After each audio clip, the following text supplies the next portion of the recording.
잘 나오셨습니다. 하나님의 말씀 요한복음 2장 13절부터 함께 보겠습니다.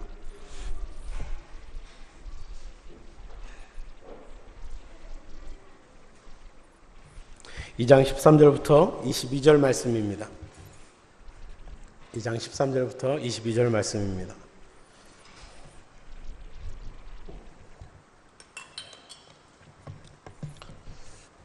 한 절씩 교독하겠습니다. 유대인의 유월절이 가까운지라 예수께서 예루살렘으로 올라가셨더니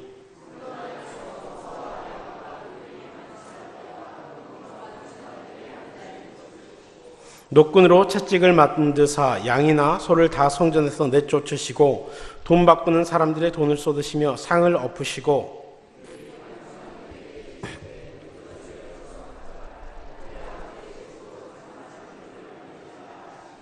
제자들이 성경 말씀에 주의 전을 사모하는 열심히 나를 삼키리라 한 것을 기억하더라.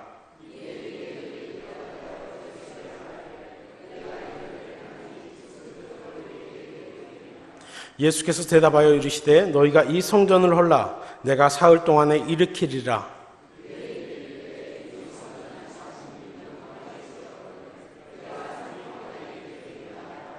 그러나 예수는 성전된 자기 육체를 가리켜 말씀하신 것이라. 죽은 자 가운데서 살아나신 후에야 제자들이 이 말씀하신 것을 기억하고 성경과 예수께서 하신 말씀을 믿었더라. 아멘. 오후에 오랜만에 올라와서 설교를 합니다. 여기에는 이제 금요일 날 오신 분들은 제 설교를 들은 분들도 있고 또 설교를 안 들으신 분들도 있습니다. 처음 들으신 분들도 있을 텐데 제가 많이 딱딱합니다. 그래서 송 목사님처럼 되게 즐겁고 유쾌하게 여러분들을 웃겨드리지 못하고 또 목사님은 좋으신 분들을 막 웃기면서 이렇게 깨워드리는데 저는 좋으신 분들은 좋으시라고 그냥 내비둡니다. 그래서 혹시 졸리신 분들은 편안하게 주무시고 그런데 제가 소리를 좀 지릅니다. 그래서 아마 좀 못 주무실 수도 있습니다. 네, 양해하시고 들으시면 좋겠습니다. 우리는 하나님의 말씀을 듣습니다. 아멘이십니까? 누가 전하든 하나님의 말씀은 하나님의 말씀입니다. 그것을 우리는 기억한다면 어떤 누가 전해도 상관이 없습니다. 그래서 저는 두렵지 않습니다. 안 들으셔도 괜찮습니다. 그건 이제 하나님과 여러분과의 관계 속에서 하나님께서 하실 거기 때문에 저는 제가 할 일을 하도록 하겠습니다. 예수님께서 유월절이 되셔서 예루살렘으로 올라가십니다. 이스라엘 백성들, 유대인들은 1년에 세 차례씩 절기가 되면 예루살렘으로 올라가서 제사하고 그 성전에서 예배하는 시간이 있었습니다. 무교절, 맥주절, 장막절 이 세 절기입니다. 유월절은 무교절과 동일시하거나 또는 무교절의 첫날로 불려지는 날입니다. 그때가 되어서 예수님께서 이제 예루살렘으로 올라가셨습니다. 예루살렘으로 올라가시는데 거기에서 이상한 광경을 보게 됩니다. 14절인데요. 한번 14절을 한 목소리로 다시 한번 읽어보겠습니다. 성전 안에서 소와 양과 비둘기 파는 사람들과 돈 바꾸는 사람들이 앉아있는 것을 보시고 성전에 올라갔더니 이상한 것들이 있습니다. 성전은 하나님 앞에 예배하고 제사하는 곳입니다. 그런데 그곳에 갔더니 소와 양과 비둘기 파는 사람들이 있습니다. 또 돈을 바꾸는 사람들이 있습니다. 생각만 해도 어떤가요? 정신이 없습니다. 그렇죠? 우리가 예전에 그런 이야기를 했습니다. 돗대기 시장 같다 이런 표현들을 썼습니다. 정신이 하나도 없는 겁니다. 예수님께서 예배하러 갔는데 하나님께 제사하러 갔는데 그곳이 돗대기 시장 같습니다. 그러자 예수님께서 그곳에서 난리를 치십니다. 어떤 난리를 치시냐면 노끈으로 채찍을 만드셔서 양이나 소를 성전에서 다 내쫓아 버립니다. 그리고 돈 바꾸는 사람들의 돈을 다 뒤집어 엎어버립니다. 쏟아버리십니다. 그리고 비둘기 파는 사람들에게 그것을 다 가져가라 이렇게 소리치십니다. 내 아버지의 집을 장사하는 집으로 만들지 말아라 이렇게 말씀하시죠. 우리가 생각하면 이해가 안 됩니다. 이 당시에 유대인들은 그것이 당연한 것이었습니다. 왜냐하면 하나님 앞에 제사할 때 흠이 없는 것을 드려야 했기 때문에 그러면 그 흠이 없는 것을 당연히 사고 그것을 제사해야 되기 때문에 그것이 당연한 것처럼 느껴졌습니다. 그런데 예수님은 이 모든 것을 다 뒤집어 엎으시면서 아버지의 집을 장사치의 집으로 만들지 마라, 이렇게 말씀하고 있습니다. 우리는 이 본문을 보면서 성전이 어떤 곳인가 다시 한번 우리가 생각해 보려고 합니다. 성전은 어떤 곳인가? 성전의 원래적인 모형이 무엇인가? 성전의 원래적인 모형은 무엇일까요, 여러분? 성전의 원래적인 모형, 혹시 생각해 보셨습니까? 성전은 하나님께서 누구에게 짓도록 하셨죠? 제가 중고등부처럼 못 졸게 하겠습니다. 성전은 하나님께서 누구에게 짓도록 하셨죠? 네, 솔로몬에게 짓도록 하셨습니다. 그런데 다윗이 성전을 너무나도 짓고 싶어 했습니다. 그래서 성전을 다윗에게 짓도록 설계도를 주십니다. 설계도를 주시고 재료의 모든 것을 다 준비하도록 하십니다. 그리고 그것을 짓는 사람은 솔로몬입니다. 그런데 그렇다면 하나님께서 그 성전 이전에는 이스라엘 백성들에게 준 것이 있습니다. 원형적인 모형을 준 것이 있었습니다. 그것이 무엇이죠? 네, 성막입니다. 우리가 수요일날 성막을 하고 있는데 하나님께서 성막을 허락하시죠. 출애굽기에 가면 하나님께서 성막을 허락하십니다. 우리가 출애굽기 40장을 한번 띄워줘 보십시오. 출애굽기 40장 35절부터 한번 보겠습니다. 모세가 회막에 들어갈 수 없었으니 이는 구름이 회막 위에 덮이고 여호와의 영광이 성막에 충만하였으며 구름이 성막 위에서 떠오를 때 이스라엘 자손이 그 모든 행진하는 길에 앞으로 나아갔고, 성막 가운데 하나님께서는 이스라엘 가운데 함께 하셨고, 성막 가운데 하나님께서는 이스라엘에게 하나님의 영광을 드러내 보여주셨습니다. 그래서 이스라엘 백성들이 어디든 갈 때마다 하나님께서 그 성막으로 먼저 앞서서 행하셨습니다. 37절에 이렇게 말씀합니다. 구름이 떠오르지 않을 때는 떠오르는 날까지 나아가지 아니하였으며 낮에는 여호와의 구름이 성막 위에 있고 밤에는 불이 그 구름 가운데 있음을 이스라엘의 온 족속이 모든 행진하는 길에서 그들의 눈으로 보았더라. 하나님께서 이스라엘 백성들에게 성막을 허락하시면서 내가 너희와 함께 하겠다 말씀하십니다. 너희 민족을 끊임없이 함께하면서 너희 가운데 나를 드러내 보여주겠다, 이렇게 말씀하시는 것이 성막이었습니다. 그래서 하나님께서 성막을 먼저 주시고 그 성막에서 구름이 떠올라서 진행하면 이스라엘 백성들이 짐을 싸가지고 함께 진행했습니다. 성막에서 구름이 멈추면 이스라엘 백성들이 쌌던 짐 다시 풀러서 이곳에서 하나님께서 정착하라고 하나보다, 그리고 다시 짐을 풀러서 그곳에 멈추어 섰습니다. 성전은 어떤 곳인가 하면 하나님의 영광이 충만한 곳입니다. 모든 사람이 하나님의 영광을 바라보는 것입니다. 이스라엘 백성들에게 하나님의 성막에서 구름이 떠올랐을 때 모든 사람이 다 그 구름을 보았습니다. 낮에는 구름기둥, 밤에는 불기둥으로 하나님께서 그 영광 가운데 드러나 보여주시는 것을 모든 이스라엘 백성들이 다 어떻게 하였다? 보았다. 그렇기 때문에 성전은 하나님의 영광이 드러나고 선포되어지는 곳입니다. 아멘이십니까?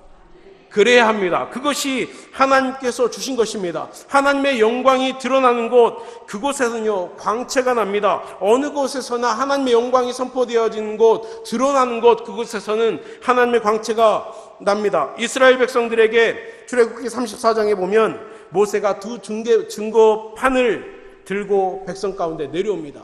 그럴 때 모세에게 얼굴에서 뭐가 났다고 그러죠?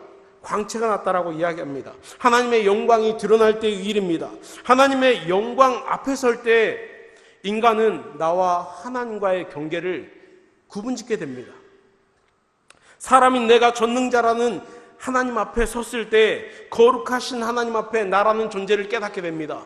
그럴 때 우리는 비로소 내가 거룩하신 하나님 앞에 설 수 없는 존재이구나, 내가 거룩하신 하나님 앞에 나갈 수 없는 존재이구나를 분명하게 기억하는 것입니다. 그것이 무엇이냐면 하나님의 영광이었다라는 것입니다. 그 하나님의 영광이 머무는 곳이 어디였다고요? 성전이었다라는 것입니다. 성막이었다라는 것입니다. 이 성막 속에 사람이 들어갔을 때 인간은 두려움을 느끼게 됩니다. 이사야서 6장 5절에 보면 이렇게 말씀합니다. 이사야가 성전에서 하나님을 예배할 때 하나님의 영광이 성전 가운데 가득한 것을 보았습니다. 그럴 때 이사야 6장 5절에 이렇게 말씀합니다. 그때 내가 말하되 화로다 나여 망하게 되었도다. 나는 입술이 부정한 사람이요 나는 입술이 부정한 백성 중에 거하면서 만군의 여호와이신 왕을 배웠음이로다 하였더라. 이러면서 하나님의 영광 앞에 섰을 때 이사야가 자기가 부정한 사람이다라는 것, 자기가 죄인이다라는 것을 비로소 인식하게 되어집니다. 하나님 앞에서 내가 죄인입니다 하고 엎드리게 되어지는 장면입니다. 성전은 그래서 하나님의 영광이 보여지는 곳, 하나님의 거룩하심과 나의 부정함이 드러나는 곳, 그곳이 성전이다라고 말씀드립니다. 또 성전은 나아감과 멈춤을 알게 하는 곳이 바로 성전입니다.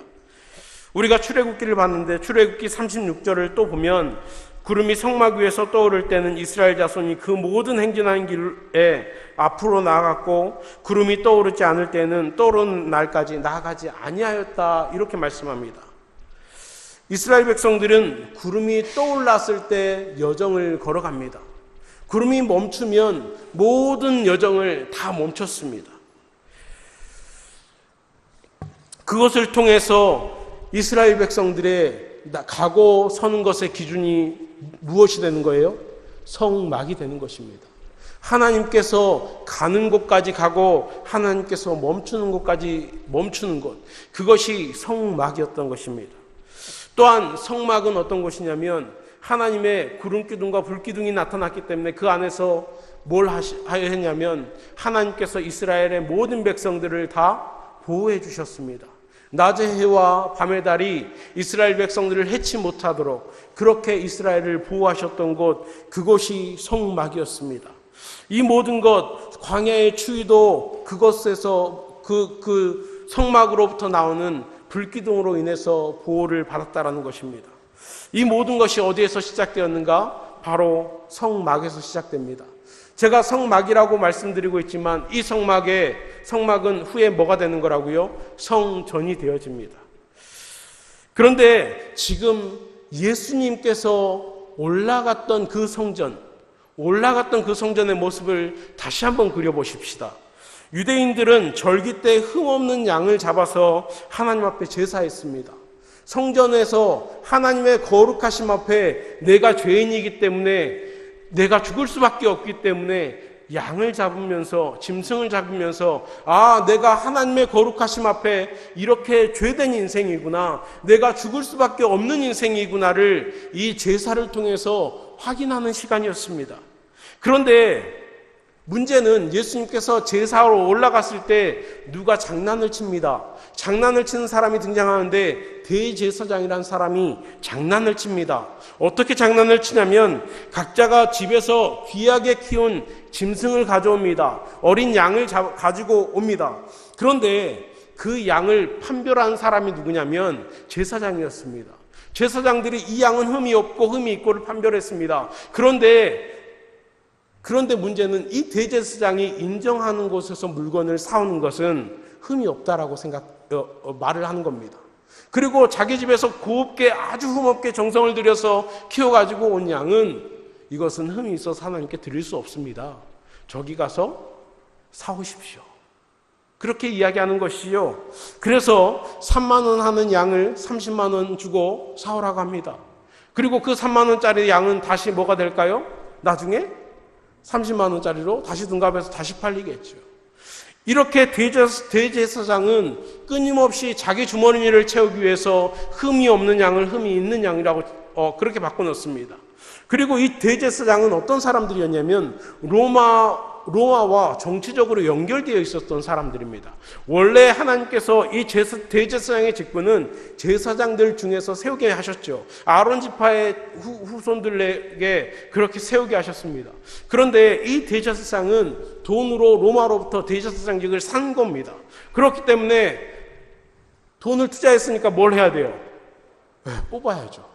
뽑아야 되니까 이 양을 어떻게든 더 돈을 많이 벌어서 자기 주머니를 채워야 하는 것입니다. 지금 대제사장이 그렇게 하고 있습니다. 어디에서요? 하나님의 성전에서.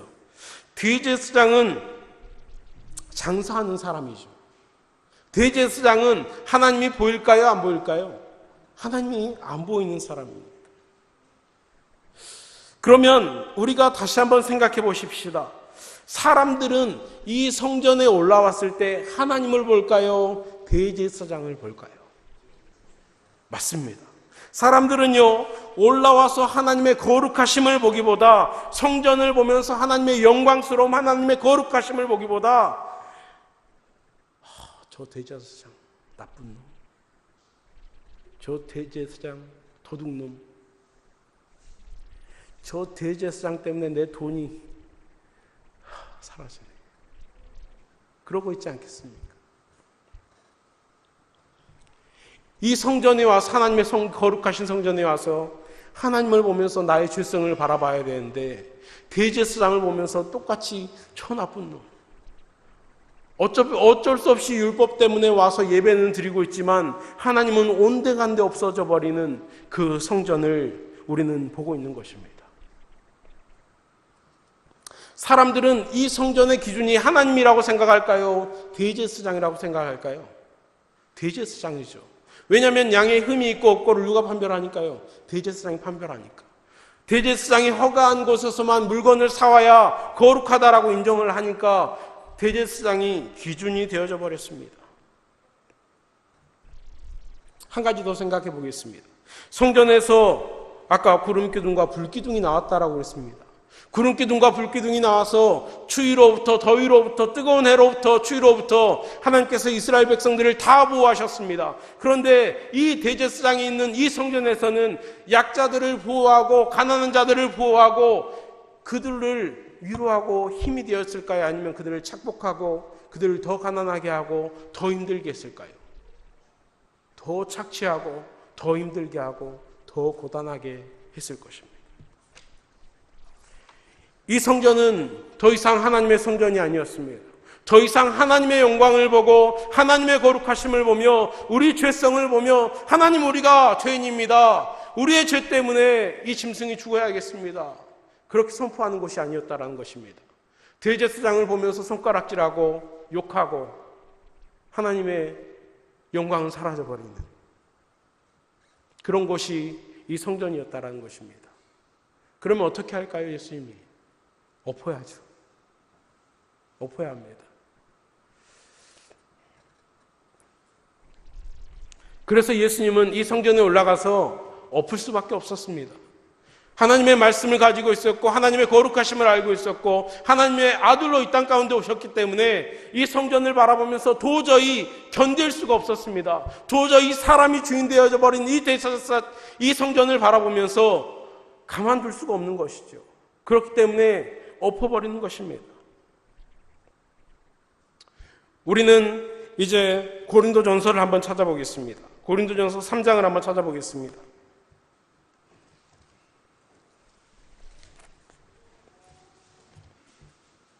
고린도전서 3장 16절입니다.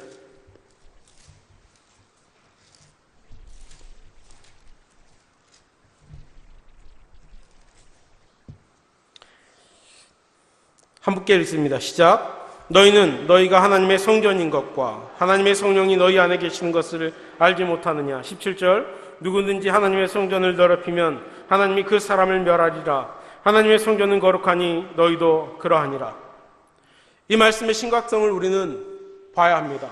이제 예수님께서 성전을 보면서 대제사장을 보면서 야 대제사장아, 너가 주인 되어진 이 성전 내가 엎어버리겠다라고 말씀하시는 이 예수님의 음성을 들어야 합니다. 그러면서 이제 고린도전서에 우리에게 말씀하십니다. 야, 너희는 너희 안에 성령님이 거하시는 너희가 성전이다라고 그렇게 말씀하십니다. 우리 갈릴리 교회는 예수 그리스도의 몸된 교회인 줄 믿습니다.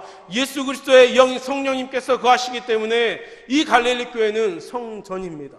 그렇다면 이 성전에서 끊임없이 누가 드러나야 하는가? 하나님의 거룩하심이 드러나야 합니다. 우리 자신을 통해서 누가 드러나야 하는가? 하나님의 거룩하심이 드러나야 합니다. 우리를 통하여서 누구라도 하나님의 거룩하심 앞에 엎드릴 수 있어야 합니다. 우리 자신을 보면서 내가 너를 바라보니까 하나님의 거룩하심이 보인다. 내가 너를 보니까 내가 죄인인 게 보인다. 내가 회개해야겠다.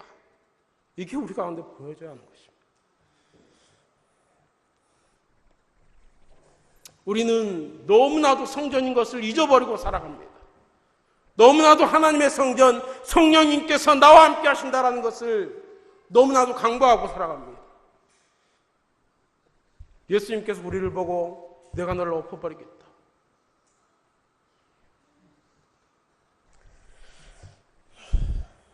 우리는 이제 다시 생각해 보아야 합니다. 우리의 모습을 통해서 누구라도 하나님이 경험되는가? 하나님의 거룩하심이 보여지는가? 예레미야가 2장 15절을 보면 이런 말씀이 있습니다.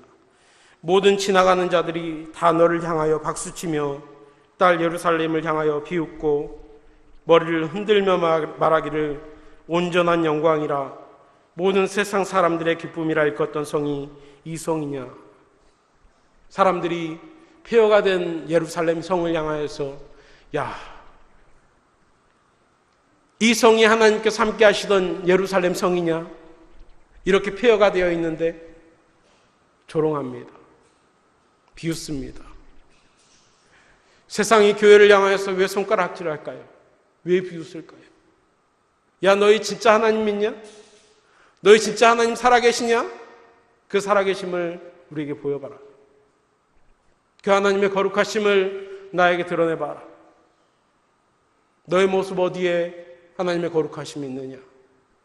너의 모습 어디에 하나님의 살아계심이 보이느냐? 너의 모습 무엇을 보면서 내가 하나님을 예배해야 되냐? 조롱합니다. 하나님의 영광을 드러내지 못하면, 하나님의 거룩하심을 드러내지 못하면 우리는 세상에 버려져서 이리저리 차이게 될 것입니다. 예레미야 2장 17절은 이렇게 말씀합니다. 여호와께서 이미 정하신 일을 행하시고 옛날에 명령하신 말씀을 다 이루었으며 긍휼히 여기지 아니하시고 무너뜨리사 원수가 너로 말미암아 즐거워하게 하며 내 대적자들의 뿔로 높이 들리게 하셨도다. 하나님을 우습게 여기고 하나님의 성전 가운데 주인 되어져 버린 이 대제사장을 보면서 이렇게 이야기하는 것이죠. 심판이 있다라는 것입니다. 영원한 심판이 있다라는 것입니다. 그것은 정하여졌다라고 하나님께서 분명하게 말씀하십니다. 우리는 하나님의 성전으로 다시 세워질 수 있기를 간절히 소원합니다. 우리의 모습을 다시 세워야 합니다. 우리의 모습을 바꿔내야 합니다. 그러려면 두 가지가 되어야 합니다. 우리를 통해서 하나님의 거룩하심이 드러나기 위해서는 첫 번째는 기준이 하나님 되어야 합니다. 철저하게 기준은 하나님입니다. 교회에서의 기준은 다른 것이 있을 수 없습니다. 교회에서 두 주인이 있을 수 없습니다. 성전의 주인은 하나님이셨습니다. 성전의 주인은 예수님이셨습니다. 우리는 예수님의 말씀 앞에 굴복해야 합니다. 구름기둥이 가다가 멈추면 서고 가면 갔던 것처럼 우리의 삶의 기준에서 그렇게 되어져야 합니다. 내 생각에는 이런데요, 하나님. 그것은 성전에서는 통하지 않습니다. 그러면 그것은 성전이 아닌 거예요, 벌써. 우리는 그것들을 다시 세워갈 수 있기를 간절히 소원합니다. 예배는 드리지만 삶 속에서 하나님이 안 계시는 삶, 말씀이 없는 삶, 다 헛것입니다. 종교는 기독교라고 쓸 수 있지만 하나님이 없는 인생입니다. 우리는 그렇게 가서는 안 됩니다. 성전에서 제사는 하지만 하나님은 안 계시고 대제사장만 보이는 그런 교회는 필요가 없습니다. 우리는 더 이상 그런 교회로 나가지 않아야 합니다. 우리 각자 다 다른 사람들이지만 여러분 한 사람 한 사람을 통하여서 전체의 예수님이 보여져야 합니다. 전체의 하나님이 보여져야 합니다. 우리 갈릴리 교회의 생각이 다 다를 수 있습니다. 각자 살아온 환경들이 너무나도 다르고 수십 년간 각자의 생각으로 그렇게 살아왔습니다. 그것을 하나로 모을 수 없습니다. 단 한 가지 방법이 있다면 바로 하나님의 말씀 앞에 내 기준을 내려놓는 것입니다. 그럴 때 우리는 한 마음이 될 수 있고 하나의 예수 그리스도의 몸으로 이뤄갈 수 있습니다. 우리가 그렇게 갈 수 있기를 간절히 소원합니다. 그래야만 우리는 성전임을 드러낼 수 있습니다. 두 번째는요, 하나님의 사랑으로 살아가야 합니다. 이 말은 우리가 너무나도 많이 듣습니다. 하나님께서 사랑으로 살아간다는 것은 우리는 하나님의 사랑을 그냥 아무것도 아닌 것처럼 받아들일 때가 있습니다. 그런데요, 하나님께서 이렇게 말씀합니다. 로마서 5장 8절에 우리가 아직 죄인 되었을 때 그리스도께서 우리를 위하여 죽으심으로 하나님께서 우리에 대한 자기의 사랑을 확증하셨다.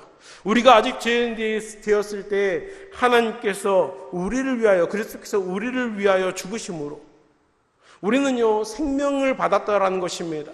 생명을 받았는데 그 생명을 받았다라는 것을 아무렇지 않게 생각하십니다. 아무렇지 않게 그것들이 그냥 조그만 거 받은 것처럼 여겨집니다.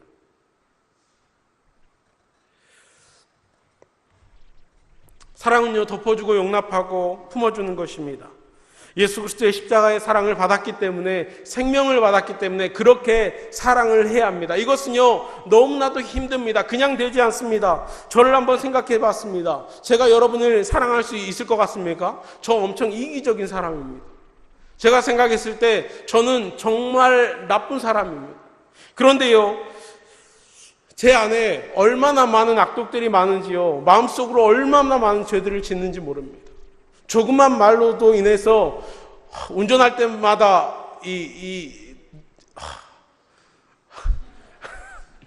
너무나도 안타깝습니다.